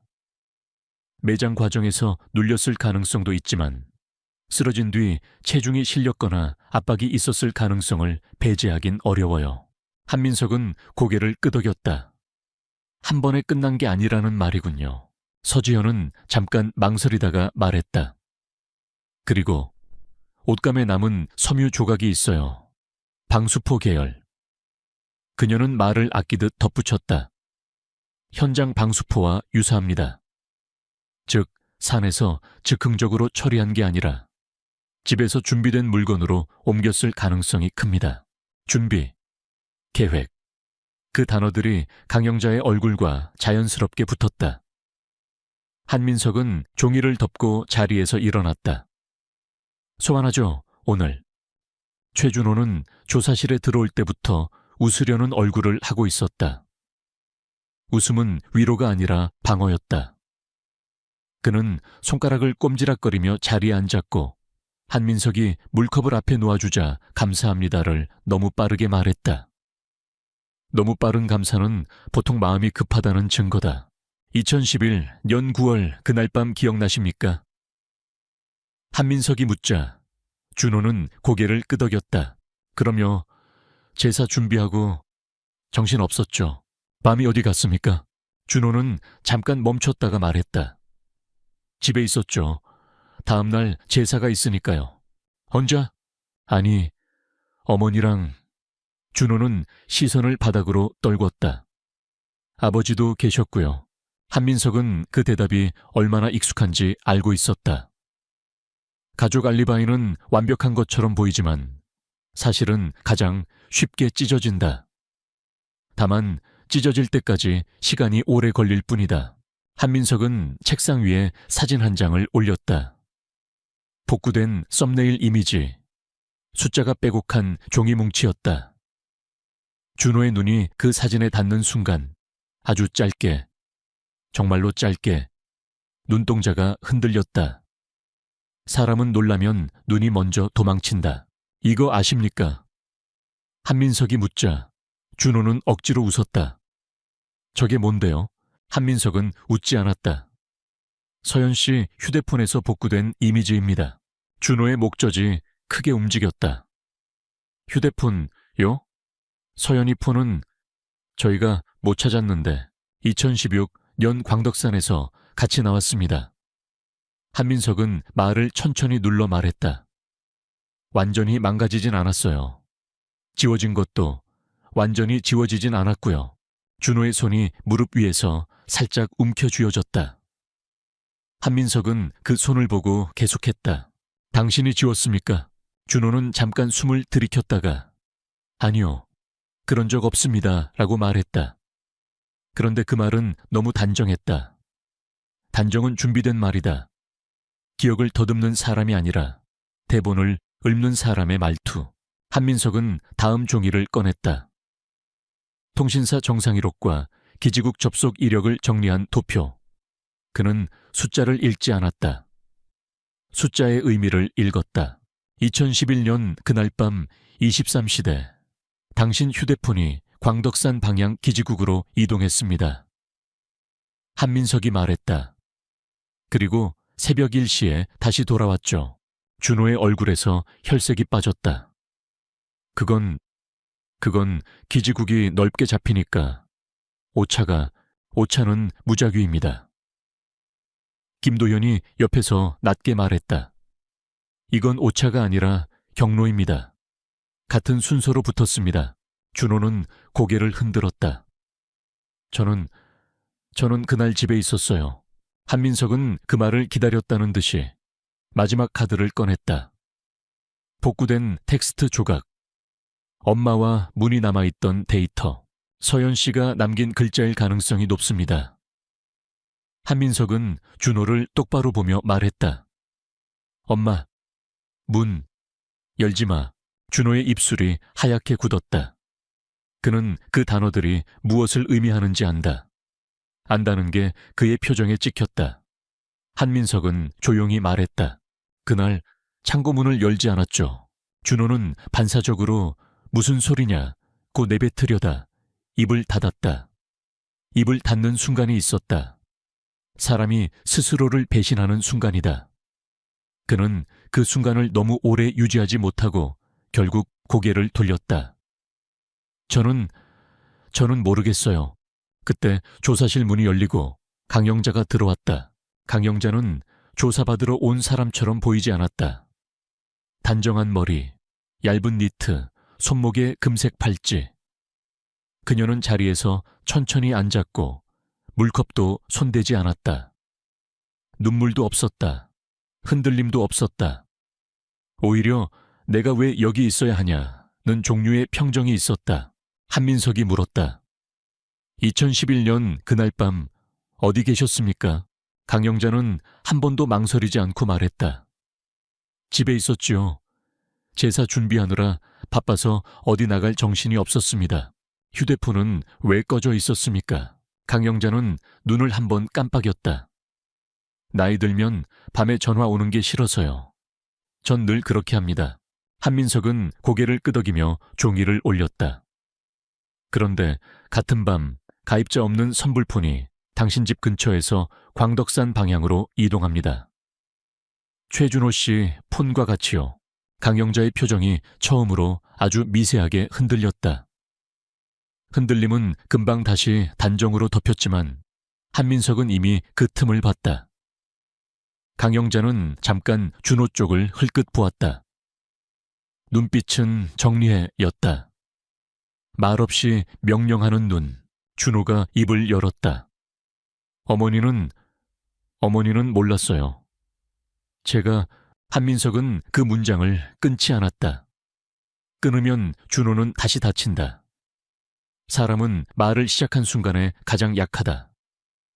한민석은 조용히 기다렸다. 준호는 손가락을 꼬며 말했다. 제가 그냥 서연이 폰을 지웠어요. 그건 제가. 강영자의 얼굴이 굳었다. 그녀는 준호를 쳐다보지 않았다. 대신 한민석을 똑바로 봤다. 그리고 처음으로 목소리에 아주 얇은 날이 섞였다. 형사님, 강영자가 말했다.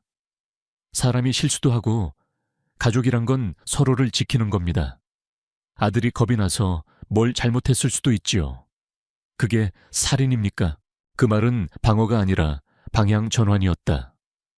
지웠다로 사건을 줄이고 겁이 났다로 동기를 바꾸려는 시도. 강영자는 말로 시간을 벌려 했다. 하지만 이번엔 시간이 그녀 편이 아니었다. 시간은 2016년의 기술과 함께 경찰 편으로 조금씩 기울고 있었다. 한민석은 아주 차분하게 말했다. 강영자 씨, 유골에서 둔기 손상이 확인됐습니다. 방수포도 확인됐습니다. 그리고 남편 휴대폰은 그날 밤 산으로 갔습니다. 강영자는 웃지 않았다. 대신 천천히 물었다. 증거가 그것뿐입니까? 그 질문은 그것뿐이면 나는 이긴다는 사람의 질문이었다. 한민석은 그 질문을 기다렸다. 그리고 마지막 종이를 꺼냈다. 복구 이미지에서 확인된 팔찌의 클로즈업과 2011년 제사 준비 사진 속 팔찌를 나란히 놓은 비교 자료였다. 완벽한 일치는 아니었다. 그러나 반복은 설명을 요구한다. 이 팔찌. 한민석이 말했다. 그날 창고 근처에서 찍힌 사진에 등장합니다. 강영자의 눈이 그 자료에 닿는 순간 그녀의 호흡이 아주 잠깐 멈췄다.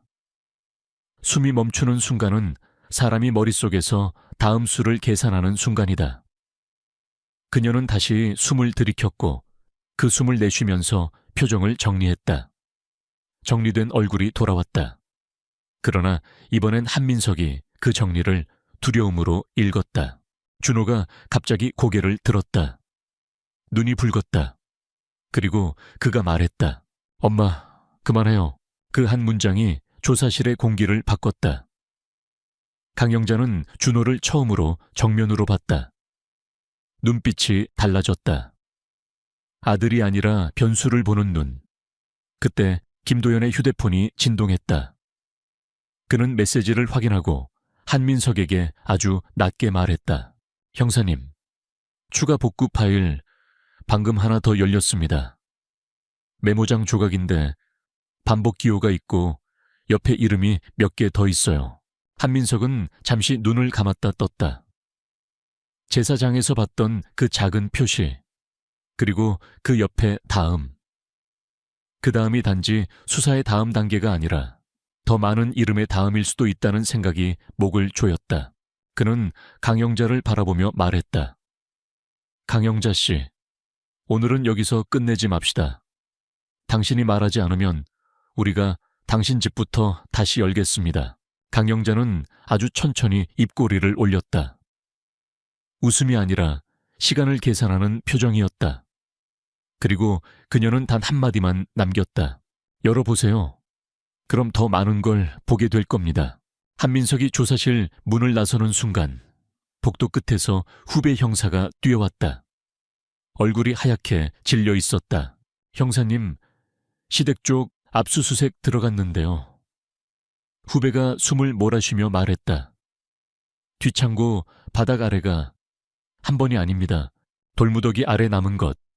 그리고 다음의 시간, 압수수색 영장은 오전 9시에 떨어졌다. 한민석은 종이를 손끝으로 한번 눌러보며 습관처럼 잉크 냄새를 맡았다. 종이는 늘 똑같이 생겼지만 그날의 종이는 사람 하나의 시간이 아니라 집 한 채의 비밀을 열게 될 종이었다. 최준호, 강영자 주거지 및 부속 창고. 주소는 익숙했다. 2011년에도 2016년에도 그 집은 늘 같은 자리에 있었다. 사람만 달라졌을 뿐이다. 아니, 사람도 달라지지 않았을지도 모른다. 시간이 덮어준 얼굴만 바뀌었을 뿐. 성환읍 외곽, 논과 낮은 야산 사이에 끼어있는 집. 마당 한쪽엔 제사 때 쓰던 상들이 비닐에 쌓여 있었고 벽 쪽엔 장작더미가 반듯하게 정리돼 있었다. 정리된 마당은 늘 사람이 살았다는 증거이자 사람이 뭘 숨겼다는 증거이기도 했다. 한민석은 현관을 들어서자마자 거실 TV를 먼저 봤다. TV는 꺼져 있었지만 리모컨은 소파 팔걸이에 정확히 놓여 있었다. 그는 그 장면이 제일 불쾌했다. 2011년 그날에도 이런 식으로 놓여 있었을 것이고 그때의 웃음소리는 창고 문 하나 뒤의 소리를 덮었을 것이다. 형사님, 창고부터 들어갑니다. 현장팀이 장갑을 끼며 움직였다. 창고는 집 뒤쪽에 붙어 있었고 문은 바깥에서 자물쇠로 잠겨 있었다. 자물쇠는 새 것이 아니었다. 오래 사용한 금속이 가지는 미세한 반짝임과 열쇠가 닿을 때마다 생긴 작은 흠집이 촘촘했다. 한민석은 자물쇠를 보는 순간 문을 열지 않은 밤의 공기를 떠올렸다. 열쇠는 스스로 돌아가지 않는다. 돌리는 손이 있다. 자물쇠가 풀리고 문이 열리자 차갑고 눅눅한 공기가 밖으로 쏟아져 나왔다. 창고 안은 어두웠고 형광등 하나가 천장에 매달려 있었다. 스위치를 올리자 불빛이 켜졌다가 한 번 흔들렸다. 그 흔들림은 마치 오래된 기억이 다시 켜질 때의 떨림처럼 보였다. 바닥은 타일이 아니라 낡은 합판 위에 방수 시트를 덧댄 형태였다. 콘크리트가 아니라 사람이 쉽게 뜯고 덮고 다시 고칠 수 있는 바닥. 한민석은 그게 오히려 더 의도처럼 느껴졌다. 과학수사 요원이 바닥을 살폈다. 여기 들뜬 부분이 있습니다. 손전등 빛이 바닥을 스치며 지나가다가 한 구역에서 멈췄다. 합판 가장자리가 아주 조금 올라와 있었고 못의 머리 몇 개가 다른 못들과 달리 새로 박힌 것처럼 반짝였다. 새로 박힌 못은 새로 박힌 죄책감처럼 튀어나온다. 숨기려는 사람은 완벽히 숨기지 못한다. 완벽했다면 그걸 숨길 이유도 없었을 테니까. 요원들이 못을 빼고 합판을 들어 올리자 바닥 아래로 단열재와 검은 비닐이 층층이 나왔다. 비닐은 단순히 방습용이라기엔 두껍고 결이 일정했다. 방수포 계열, 서지현이 말했던 그 소재였다. 한민석은 숨이 짧아지는 걸 느꼈다. 이어서 비닐 아래에서 플라스틱 수납함이 2개, 3개, 모두 4개가 드러났다. 수납함 뚜껑은 케이블 타이로 묶여 있었다. 묶는 방식이 정돈돼 있었다. 급하게 묶은 게 아니라 끝을 맞춘 손의 매듭이었다. 한민석이 고개를 끄덕이자 요원이 케이블 타이를 끊고 뚜껑을 열었다. 첫 번째 상자에서 나온 것은 시신이 아니었다. 대신 살아있던 사람의 소지품들이었다. 낡은 여성용 반지, 작은 귀걸이 한쪽, 머리핀 휴대폰 케이스 조각, 그리고 흙이 묻은 신분증 비슷한 카드. 카드의 사진은 반쯤 지워져 있었지만 이름 2글자가 남아 있었다. 서연. 그 이름을 보는 순간 한민석의 눈꺼풀이 한번 무겁게 내려앉았다. 2번째 상자는 종이 뭉치가 들어 있었다. 세무서 서식처럼 보이는 종이들, 손으로 쓴 숫자들, 그리고 붉은 펜으로 표시된 기호. 그 기호는 저장에서 포렌식 썸네일로 봤던 것과 같았다. 단순한 동그라미가 아니라 동그라미 옆에 짧은 꼬리가 달린 표시. 사람을 표시하는 부호처럼 보이는 이상한 반복. 그리고 그 기호 옆에 작은 글씨로 적힌 단어가 있었다. 다음, 3번째 상자에서 나온 것은 더 노골적인 물건이었다. 선불폰 2대와 사용 흔적이 거의 없는 S임 봉투. 봉투 위에는 날짜가 적혀 있었다. 2011년 9월. 한민석은 그 날짜를 보는 순간 그림자 데이터가 가리킨 미확인 선불폰이 머릿속에서 딱 맞춰지는 걸 느꼈다. 그 선불폰은 누군가의 주머니에 있었고 그 주머니는 그날 밤 산으로 갔다. 그리고 돌아왔다.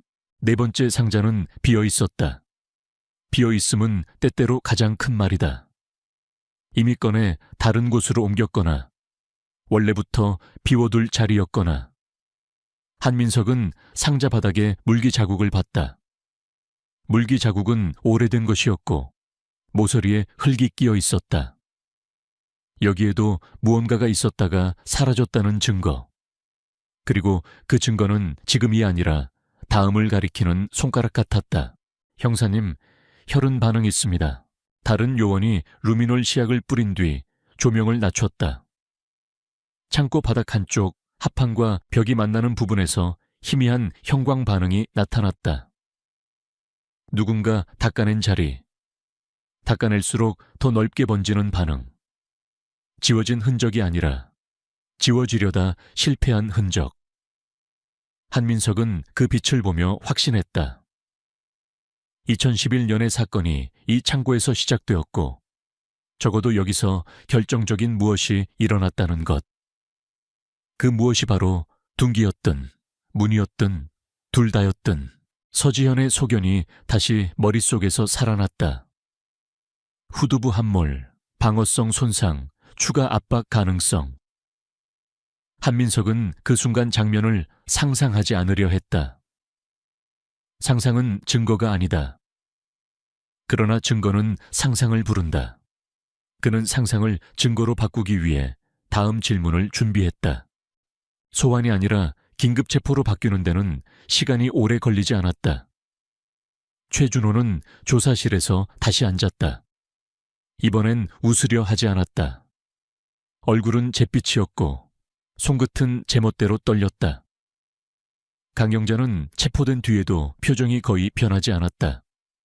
그녀는 이건 과장이라고 말했고 집 안 물건이 왜 범죄냐고 물었다. 말투는 단정했지만 단정함 뒤에서 계산이 바뀌는 속도가 느껴졌다. 한민석은 먼저 준호에게 상자에서 나온 선불폰 사진을 보여줬다. 이거 아십니까? 준호는 눈을 내리깔고 말했다. 저는 몰라요. 그럼 이건요. 한민석은 기지국 경로 출력물을 펼쳤다. 2011년 9월 그날 밤 당신 폰과 미확인 선불폰이 같은 경로로 광덕산 방향으로 움직였습니다. 당신 폰은 당신이 들고 있었겠죠. 그런데 이 선불폰은 누가 들고 있었을까요? 준호는 입술을 깨물었다. 그가 대답을 망설이는 동안 김도현이 추가로 복구된 데이터를 조용히 꺼냈다. 삭제된 사진의 썸네일 조각에서 창고 바닥과 검은 상자 사진이 나왔습니다. 촬영자는 피해자, 그리고 사진 속 손목 팔찌. 강영자 씨가 평소 착용하던 팔찌와 형태가 유사합니다. 강영자의 눈빛이 아주 잠깐 움직였다. 한민석은 그 미세한 움직임을 놓치지 않았다. 강영자 씨, 그날 밤 산에 갔습니까? 강영자는 고개를 저었다. 이런 말도 안 되는, 저는 그날 제사 준비를 했습니다. 제사 준비를 하던 손이. 한민석은 천천히 말했다. 방수포를 준비했고 선불폰을 꺼뒀고 소지품을 상자에 넣어 바닥 밑에 숨겼습니까? 강영자는 대답 대신 준호를 한번 봤다. 그 눈빛은 여전히 정리해였다. 아들에게 말로 길을 만들어 달라는 눈. 그러나 준호는 이미 길을 잃고 있었다. 그는 어머니의 눈빛을 피했다. 피하는 순간 공범의 형태가 드러난다. 주도자는 시선을 준다. 공범은 시선을 피한다. 한민석이 마지막 카드를 꺼냈다.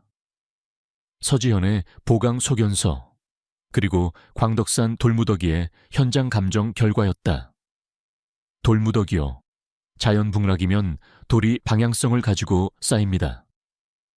그런데 그 돌무더기는 큰 돌을 아래에 두고 틈을 작은 돌로 메우고 위에 납작한 돌로 뚜껑처럼 덮은 구조였습니다.